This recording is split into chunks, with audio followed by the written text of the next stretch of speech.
Hi, I'm Dr. Gail Gross, and this is podcast number 13. Is constantly pleasing others making you depressed? If you are the kind of person who is always nice, regardless of your experiences with others, it is possible that you are neglecting your own feelings and sense of self-worth. Many times when you go along to get along, you are, in a sense, letting yourself down, and your feelings of disappointment, anger, and anxiety have to go somewhere, so they find a home within you. This leads to a certain kind of sadness and depression that can make you leak emotional energy and feel powerless. Submissive behavior, agreeable behavior, and accommodating behavior, when inauthentic, distances you from your own feelings. It takes a lot of creative energy to suppress your feelings. And when you do, you are using that energy in a negative way.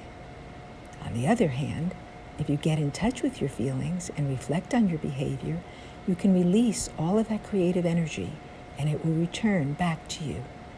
This is how people transition and renew themselves while experiencing a rebirth or transformation in their emotional lives. We all draw into our emotional sphere people who let us do what we know how to do from our family of origin, because we are still trying to get it right. But any relationship that isn't mutual, that isn't committed, obligated, and responsible in a mutual way is out of balance and unhealthy. The Dalai Lama once said, "It's bad karma to let other people hurt you. It's bad for them, and it's bad for you." Therefore, it is important to recognize when your relationships are one-sided and when you are constantly in the position of serving another. There are some things you can do to be balanced and comfortable with yourself, as well as with others. 1. Know yourself. Acknowledge and recognize your true feelings. Some ways to do this are through downtime, journaling, meditating, yoga, think time, and rather than time out. 2. Be authentic in your relationships with others. The Dalai Lama said to me in the year 2000, "Only be with people who value you and validate you. The best way to be compassionate towards others is to first be compassionate with yourself." The 10 Commandments tells us, "Love thy neighbor as thyself." Thus, your primary relationship always has to be with you. Only then can you relate in a real way to others. 3. Stay away from negative and high-maintenance relationships. You can never change another or make them care for you. 4. Find a spiritual community, whatever that means to you.